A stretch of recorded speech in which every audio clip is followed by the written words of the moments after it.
Welcome to The Pulse with Peter B. I'm guest host Nicolette Ayala. Let's get you to the pulse on everything you need to know. Today's show is brought to you by the Hudson Regional Hospital. You can find out more information at the bottom of the screen, and brought to you also by the Dream Project, which you can also find out more information at the link at the bottom of the screen. And joining us, we have our Places Insider, Krista Sukio. What is up, my girl? Hello. From #FoodPick. What's up, my girl? Not much. Just happy to be back as always. Yes, I'm excited. Feels like, it's been a while. Yeah. Just kidding. No, so today we're actually going to talk about Porter, and they're located at 1100 Ave at Port Imperial in Weehawken. Yes. So I actually never dine in Weehawken. I kind of just like stick to my Hoboken bubble. Right. Occasionally in the city or Jersey City. But when I heard that this place was opening in Weehawken, I just had to get over. Oh, let's talk about it. Yeah, it's right by the water. Okay. So that's always, a great plus. And they just opened, I want to say it was in November. So it was late fall, early winter time. And this place is so elegant, like so trendy. The ceilings are so high. It's just like, I feel like it's perfect for a girls' night. You just like get all your girls together, get a big table. Right. Yeah. Tons of cocktails. I feel like that's always a bomb. Yes. Like, great time. Yes. And I went with my realtor, who's Oh now my gosh. a very good friend of mine. Okay. Can I plug her? Yeah. Nicole Kopak, everybody. Yes. Shout out to Nicole. Yes, we had a great time. Okay, good. So now, what did you try? Let's talk about the foods there. So they actually kind of did like a little special menu tasting for me. Okay. So I didn't know what I was going to get, which was honestly exciting because of course, the anticipation, what. And there's too many choices sometimes, and Right. I love everything and I always want to try everything. So it kind of made my night a little bit easier. I didn't have to make these big decisions. Once again, I have notes because it's okay, girl. I got knowing notes me, too. I forget things. And I don't want to forget. So the first thing I had was prosciutto and Parmigiano Reggiano, this appetizer, a little like crostini kind of thing. And it was delicious because prosciutto, you really can't go wrong. Absolutely. And it was awesome. It was a great way to start things off. Okay. And I had that with maybe the best cocktail of my life. Oh my God. What was it called? Not even kidding. Let's talk about it. I love mules. I love an espresso martini. But the name, they had a lot of like fun names. On the menu. That's always exciting. Yeah. This one was called Yacht Rock, which I think is a genre of music. Okay. I looked it up because my friend was like, interesting. yeah, they were like, that name is so cool. And I was like, why? Right. But I think it's a genre of music. Okay. So everyone looked that up on Spotify. But this was so awesome. It was obviously stunning. It had Bimini coconut gin, pineapple, lemongrass, and egg whites. I love egg whites in a cocktail. I've never tried. Does that freak you out? Not even freak me out. I've never tried that. I need to try that. It sparks my interest because it's like you would think egg whites, you eat or you do it like in your hair as a mask or something. Oh as my a God. mask. They're so versatile. Egg whites, you eat them, you clean your hair with them. But it makes a cocktail like really creamy and frothy, like almost like, the froth on the top of a coffee. Right. So, I don't know why. It's just like everything with egg whites I'm always attracted to on the menu. Sounds so good though. Yeah. So it was awesome. I can't wait to go back for that because it really is like my new favorite now. So Okay. It was great. We also had really incredible white wine. Okay. I know it was an Italian wine. I don't know how to pronounce the name. It's okay. But I feel like anytime wine is involved, it's always good. Whether it's red or white, And the point is they have amazing wine. So you need to not only check out this amazing cocktail that I had, but their wine list is also amazing. Boom. Okay. But getting more into the food. So we had our little appetizer, and then I moved on to the Baked Oysters Casino. And this had pancetta. Time out. I'm not an oyster girl, but that sounds delicious. Why does it intrigue you if you don't like oysters? Because it's baked. I feel like usually oysters are, raw. That's so true, yeah. So I don't know. I think that's a little... Yep. Well, with pancetta and breadcrumbs and some lemon, you really can't go wrong. Yeah, you can, absolutely. If you want to ease your way into oysters, I would say that is like... Start there. Boom. Yeah. It's like, it's a nice ease into it. Incredible. Super fresh. But I have to say the star was the pizza. So I tried one pizza. It was pepperoni and sopressata. Oh. And so they have an open kitchen with this big oven. Okay. So I always love that because I really like to have like a peek, like a little inside scoop on what's going on in the kitchen. Exactly, behind the scenes. I had a great view of that. Right. And it was awesome, like seeing like exactly where the pizza was coming from. So that was incredible. And I know like people are picky with their pizza. Right. But this was, I mean, it had like a seriously amazing char. And oh my God. Those Roni cups, like, so you know hungry. what I'm talking about, yes, like when they curl up in their little cups of heaven and they soak in all that oil. Yes. Oh my God, I'm so hungry now. Incredible. And then speaking of incredible, pork belly. Oh. This is like one of my favorite things ever. Okay. Whenever it's on the menu, I have to order it. So I was so happy that they brought it out, and I didn't even know it was coming. Now, how is it? Yeah, I was just gonna say, talk to me about that because I've only had pork belly. Has a lot of detail. I've only had pork belly on a taco, so. I mean, pork belly tacos are incredible. Right. You need to have like a little fancy dish too. Okay, yeah. So this is super fancy. Like it's very like fancy plating. Okay. Butternut squash, green apple, turnips, and a greeny mustard. So lots of like flavors going on there to balance with like this butternut fatty squash meat. too. Butternut squash is amazing too. So yes, that sounds. Ooh. And it was perfect to have like in the season too. Right. You know, like wintry vibes. Right. Oh, perfect. Perfect. Moving on. So we had a side of Roman potatoes. Okay. Simple. Rosemary and some Parmesan and, you know, sea salt. Right. Awesome. So crispy. The only thing I would have wanted a dip to go with them. Okay. Because I'm a condiment girl. You know this. Right. I know. So now if you could have a dip, what dip would it have been? I love an aioli. Okay. Yeah. I mean, it could be like, I would think like garlic aioli because, you know, there was no garlic on the potatoes. So that would work perfect with the rosemary. This is like all mouth-watering to me right now. I'm like trying to just keep up. I'm like, okay. Yep. So I did want to actually, I don't know if I should ask you it first or kind of like, I actually did some research on the brunch menu. Okay. But I think I'm just going to look at the brunch menu first and then I'll ask you the question afterwards. I'm ready. The brunch menu I looked at actually piqued my interest. I'm like a crazy girl for eggs Benny. So they have eggs Benny with prosciutto.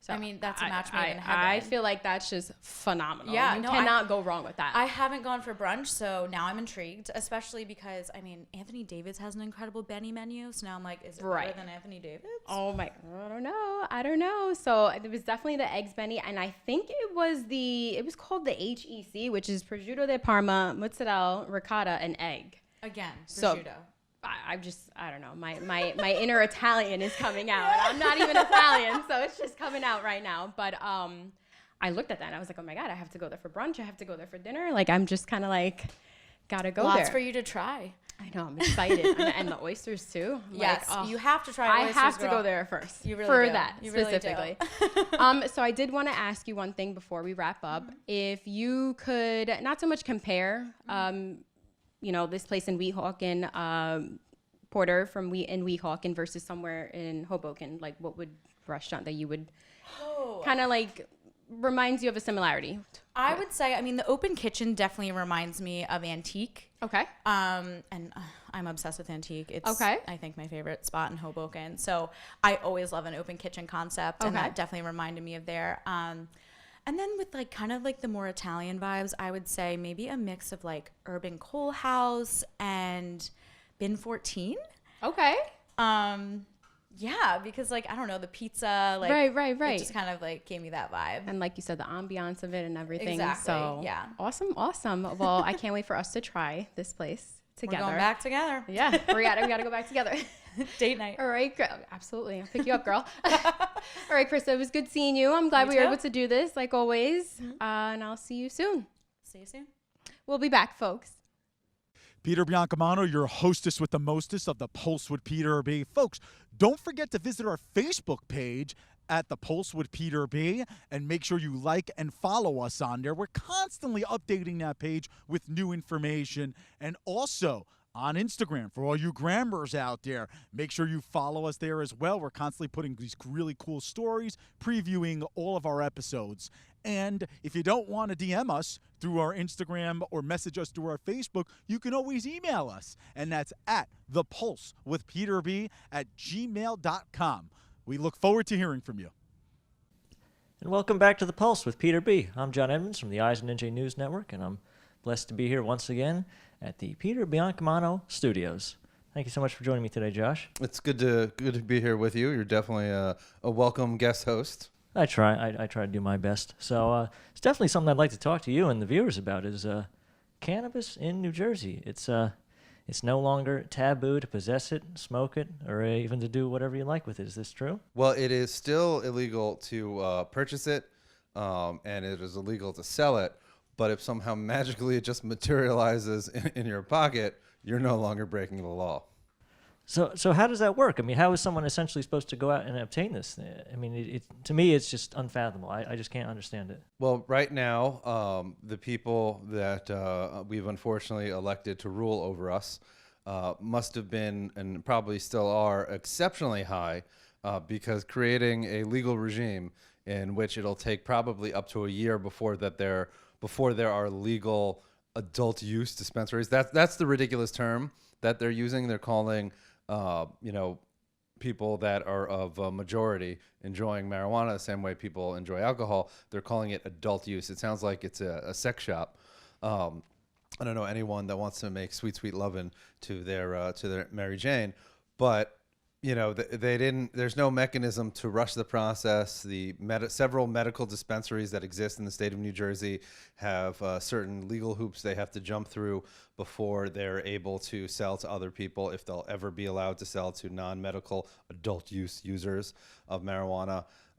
And it's just ridiculous. That our leaders in Trenton took so long. Remember when the referendum was? It was in November. Oh, sure. People of New Jersey said we should end marijuana prohibition, and then it took them to just now. So it took them months and months to get this going.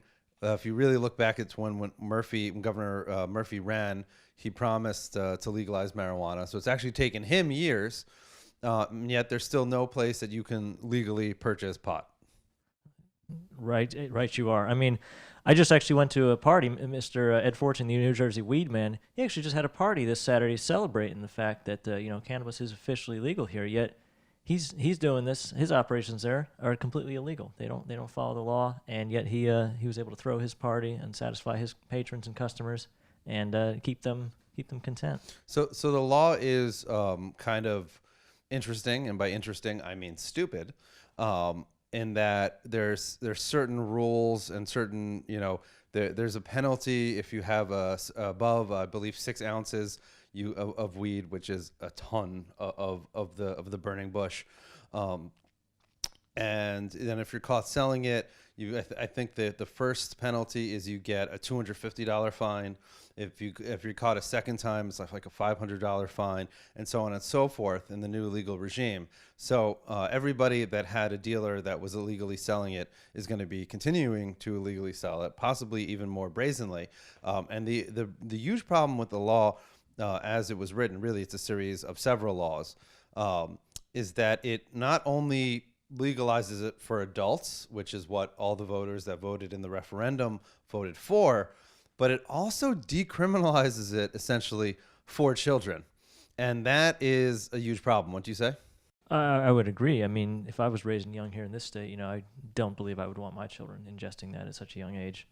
Yeah. So basically, what the law does is it handcuffs our police officers because, Murphy and his party, subscribe to the whole mythology that the police are somehow some evil force in our communities. So if you are 13 years old and I'm a cop and you're smoking a doobie with your friends under the train tracks somewhere, there's like a tunnel or above the train tracks, wherever you are, and I catch you, I can confiscate your weed if I'm a police officer. And I can write you a note and put you in the system as having received a written warning. But I'm prohibited from notifying your parents, and this is the most ridiculous part, although not allowing the cops to tell your parents that their kids were smoking or drinking is also ridiculous. I can't search your backpack for other weed or alcohol, so I can confiscate that spliff that you're smoking on. But I can't, but then you're free to go on your way with whatever drugs or alcohol you have in your backpack to, another area where kids are smoking or drinking. And it's just like, how did this happen? That just sounds, a completely inappropriate way to go. I mean, I was also reading into that as well, and apparently if the officers do, in fact, violate that order and go and tattletale to the child's parents, they're actually looking to face some penalties of their own just for doing that action. Oh, yeah. I believe it's considered a third-degree civil rights violation. I may be incorrect on that, so everybody feel free to double check. But it is a felony for the cops to either tell the parents on the first time or to search the bags, because the law as it's written actually states that a child doesn't have the ability to give consent for a search, so thus no searches are allowed. And so, it's just ridiculous. It makes sure that your 13-year-old, your 12-year-old, your 14-year-old, whatever, can do drugs, can drink alcohol. If they get caught by the cops, guess what? You as a parent in Phil Murphy's New Jersey, according to Phil Murphy and the Democrats, don't have a right to know what your kid has gotten into. And if the cop tries to tell you, like you said, they can potentially face charges. Indeed. Well, the last part of that is the most ridiculous part is also the same monetary penalties apply to a drug dealer that is, 18, 19, 20 years old. That's a legal adult that is selling to a 14-year-old. So, I don't have a problem with weed. I don't have a problem with alcohol. But developing minds should not, be exposed to these things. So if someone is, 24 years old and selling weed to a 15-year-old, they get the same fine as if they were selling weed to someone that's also an adult. So the cops really have been emasculated in this. My heart goes out to all those cops that want to do the right thing and now will be afraid of losing their jobs. If they were to do the right thing. Thank you for your outside on that. We just got a couple more minutes here, but I do want to pick your brain about another thing in a Phil Murphy, New Jersey, 2022. The fiscal year. I want to pick your brain about that. So it's an interesting budget, but when you dive deep into it and you look at the borrowing that we've done and the federal aid that we've gotten, from the Trump administration during COVID and the federal aid that's coming through the pipeline, from the Biden administration, you see that our budget is super inflated, and that it's a lot of borrowing. There's no tax increases in the state budget this time, but there will be tax increases because of the state budget in the future. And one of the shocking things about this was, I'm sure Mr. Murphy, he's going to be riding on this for a while, is that no tax increase, if I read correctly. Is that the same information you read as well? Yeah, because he borrowed $4.3 trillion during COVID earlier, he doesn't have to raise our taxes, which just means taxes will be raised, further down the line.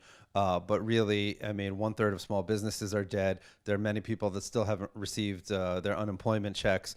Our state is at an economic crossroads, and he can throw money at all the special interest groups as he wants. But bottom line, his state budget doesn't help the people of New Jersey. I see. Probably should be like a little asterisk underneath that to sort of explain that a little bit. That would be awesome. Very good. Well, folks, Josh Sotomayor Einstein, we thank you so much for coming on today and sharing some of your insights to what's going on across the Garden State. And I've been John Evans from Eyes New Jersey News. Don't go anywhere, folks. We'll be right back with more Pulse with Peter B. Take care. Peter Biancamano back with you. Make sure you watch us on cable access every Sunday and Monday at 9 a.m. Optimum Channel 18, Files Channel 46, and Comcast Channel 190. And also, every Sunday, 9:30 a.m., we post our new episode and our segments, our individual segments, on our YouTube page.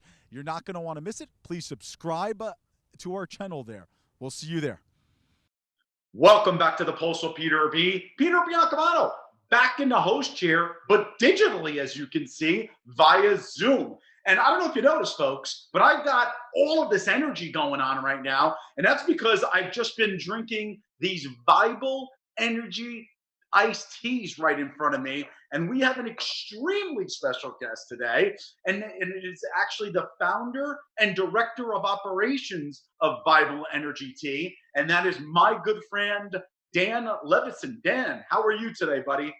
Hey, Peter. Great. Thanks for having me. Hey, it's great to see you, and looking like a marketing palace behind you. I only got $2. You didn't send me a hat or a T-shirt or anything like that. What's up with that? Hey, we'll see what we can do. Exactly. I appreciate that. All right, Dan, talk to me about your company because I certainly feel the energy. I'm not lying.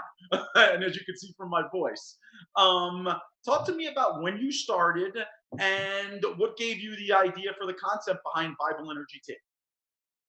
Absolutely. Thanks. Yeah. So basically, we started a year ago, launched our first sale January 7th. So just over a year. And I had the idea from a long time ago, probably almost 15 years ago. And so basically, I've always had trouble concentrating, just like a lot of other people. And I was tired of drinking so much coffee. It's a lot on your system, and I was just really sick of all the crap and energy drinks.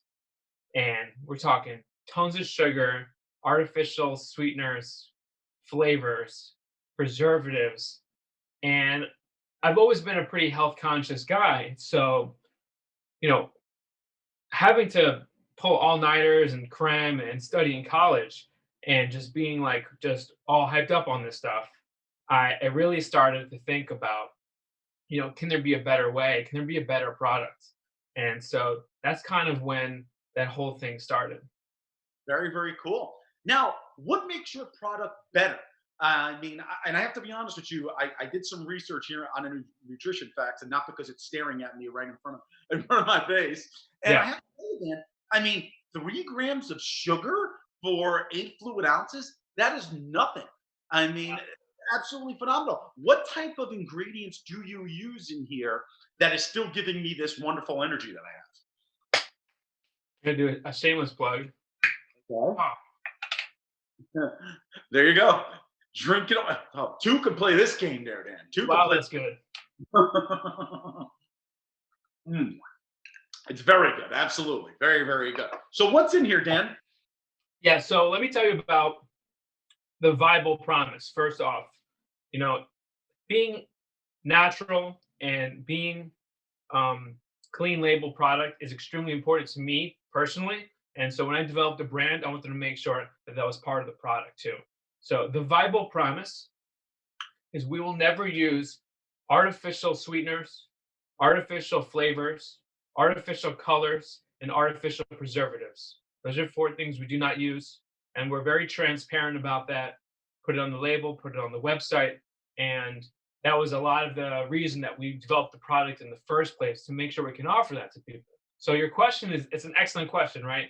You got a lot of these competitive products, not going to give them a shout out, but we're talking 30, 40, 50. There's some sweet teas, believe it or not, extra sweet teas that are 60 grams of sugar per bottle. And it's insane. And I think that we can all agree that hypertension, which is high blood pressure, obesity, these are chronic health conditions that are plaguing America and the world. And it's something that's easily avoidable. The problem is we've just been brought up as a society with this insatiable cravings for sweets, and it starts early and it ends late. So the problem is, how do you get to a low sugar product that actually tastes good, right? So I'm a food scientist, by the way, like you said earlier. And I was going to ask you about that because I Yeah. think it's important that the audience knows that. Talk to me about being a food scientist and why it's important for a product like Bible Energy Tea. Yeah, exactly. So I'm probably, as far as I know, the only owner of a beverage company that's actually a food scientist and still running the company. And that's important because a lot of the times these products are run by, marketers and marketing companies, and there's a lot of layers in between. And what ends up happening is people are more focused on what I would call eye candy, in terms of trying to make a product look and sound great, as opposed to what's really going on in the product and why are all these things in there. And you see like a lot of things that are kind of sprinkled in or whatever and what have you. So being a food scientist is really important to me. I've always been in the food industry since I was 14. Got my worker's permit. Was working at Van Son County Zoo, ice cream cart, and when I was in high school and college, I was always working in restaurants, extra money, trying to, be able to, make some ends meet here and there. And when I got to college and I saw food science was a major, I was like, are you kidding me? Like, I was always told by my parents, don't play with your food. So I was probably like, okay, mom, now look who's getting paid to play with their food. So it was funny. But basically, as a food scientist, I understand the ingredients and what natural ingredients really mean. And so I did a big exploration in terms of what are the natural ingredients that we can put in a product. So, for instance, we use monk fruit extract, which is a natural sweetener. It's non-caloric, so it doesn't contribute any calories. There's no sugar, and it doesn't have those negative flavor associations such as like stevia or erythritol or some of the other newer natural sweeteners. So I did a lot of research in all the ingredients that are in there and making sure I can provide the best tasting product with the highest quality ingredients. That's fantastic, man. That really, really is. All right.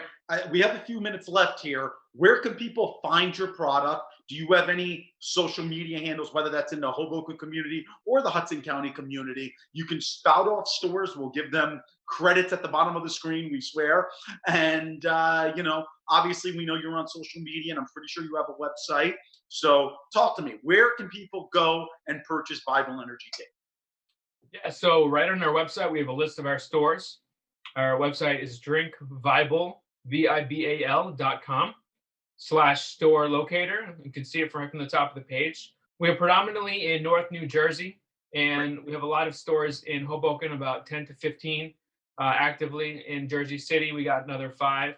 And so you can find us in Hoboken right on Washington Street from 14th Street at Prime Grocery down to Organic Basic on Washington and 2nd. So, and with a lot of spots in between. We're at all the Prime Grocery convenience stores, and we have a few other spots sprinkled in between as well. Great. Fantastic. Well, Dan, and any social media handles that you would like to share with the audience? Yeah, it's at Bible Energy Tea. Mm-hmm. That's our Instagram. And you can find us on Facebook, Bible Energy Tea, TikTok, Bible Energy Tea. Fantastic. On TikTok as well. Dan Leveson, thank you so much for joining us, founder and director of operations of Bible Energy Tea. Folks, go on his website. You're going to want to pick up the product, and then you can be as energized as me. Who doesn't want to be as energized as me right now, right or wrong, Dan? Exactly. Thank you for joining us. I look forward to maybe having you in studio one day. Next time, for sure. Absolutely. Thanks again, Dan. Really appreciate it.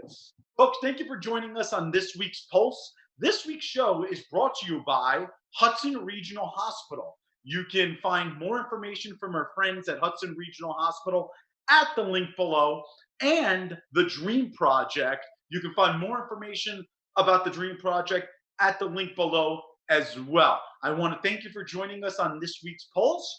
I'm Peter Biancamano. Join us next week for the Pulse on everything you need to know. Have a great week, everybody. Take care.